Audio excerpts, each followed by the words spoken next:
महात्मा गांधी ने भारत के स्वतंत्रता संग्राम में कई जन आंदोलनों का नेतृत्व किया। उनके द्वारा चलाए गए प्रमुख जन आंदोलन निम्नलिखित है। 1. चंपारण सत्याग्रह।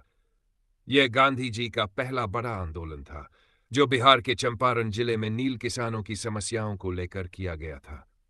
ब्रिटिश बागान मालिक किसानों को नील की खेती के लिए मजबूर कर रहे थे और शोषण कर रहे थे। गांधी जी ने अहिंसात्मक विरोध और सत्याग्रह के माध्यम से इस समस्या का समाधान करवाया। खेड़ा सत्याग्रह। गुजरात के खेड़ा जिले में अकाल और प्लेग महामारी के कारण किसानों की स्थिति दयनीय थी, फिर भी ब्रिटिश सरकार कर वसूल रही थी। गांधी जी ने किसानों का नेतृत्व किया और सरकार को कर में छूट देने के लिए मजबूर कर दिया। अहमदाबाद मिल मजदूर आंदोलन।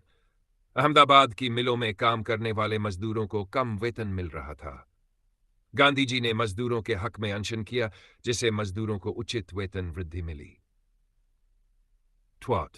रॉलेट सत्याग्रह। ब्रिटिश सरकार ने रॉलेट एक्ट लागू किया, जिसे बिना मुकदमे के गिरफ्तारी संभव हो गई। गांधी जी ने इसका विरोध किया और पहली बार राष्ट्रीय स्तर पर अहिंसात्मक सत्याग्रह किया।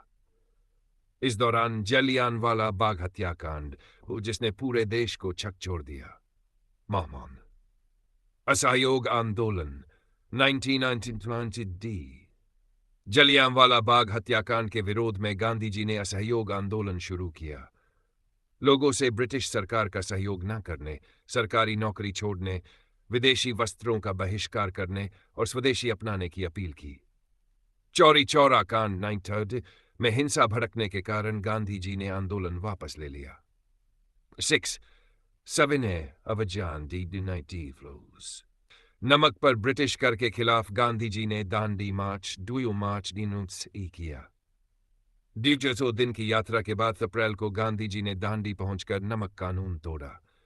यह आंदोलन पूरे देश में फैल गया और ब्रिटिश सरकार को परेशान कर दिया। भारत छोड़ो आंदोलन। द्वितीय विश्व युद्ध के दौरान गांधी जी ने अंग्रेजों भारत छोड़ो का नारा दिया। 8 अगस्त 1942 को बंबई के गोवालिया टैंक मैदान में यह आंदोलन शुरू हुआ।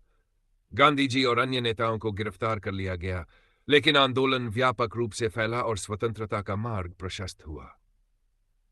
निष्कर्ष, गांधी जी के ये आंदोलन भारतीय स्वतंत्रता संग्राम में मील का पत्थर साबित हुए। उन्होंने अहिंसा और सत्याग्रह के माध्यम से लोगों को संगठित किया और ब्रिटिश सरकार को झुकने पर मजबूर कर दिया।